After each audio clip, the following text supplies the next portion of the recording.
প্রভাবশালী মুসলিম সম্প্রদায় কোনো উপমুখ্যমন্ত্রীর নাম না দেওয়ার জন্য সমালোচনার মুখে পড়ে আরজেডির নেতা তেজস্বী প্রসাদ যাদব রবিবার ইঙ্গিত দিয়েছেন যে বিহারে বিরোধী জোট যদি পরবর্তী সরকার গঠন করে তাহলে এই পদটি ওই সম্প্রদায়ের কোনো সদস্যের হাতে যেতে পারে। বিহারের জাতিগত জরিপ অনুসারে রাজ্যের জনসংখ্যার 17.70% মুসলিমরা দীর্ঘদিন ধরে আরজেডির জন্য গুরুত্বপূর্ণ ভোটের ভিত্তি এবং যাদব সম্প্রদায়ের সংখ্যা 14.26%।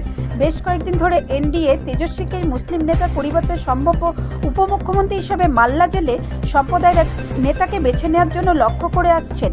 আসাদউদ্দিন ওয়াইসির নেতৃত্বাধীন এআইএমআইএম রবিবার ইন্ডিয়া ব্লককে মুসলিম সমর্থনকে হালকাভাবে নেওয়ার অভিযোগ করেছে, যার ফলে তেজস্বী স্পষ্ট পত্রিকায় জানাতে বাধ্য হয়েছেন যারা একসময় মুসলমানদের অনুপ্রবেশকারী বলে আখ্যা দিয়েছিল এবং পাকিস্তানে পাঠানোর হুমকি দিয়েছিল তারা এখন তাদের জন্য উপমুখ্যমন্ত্রী পদ চাই।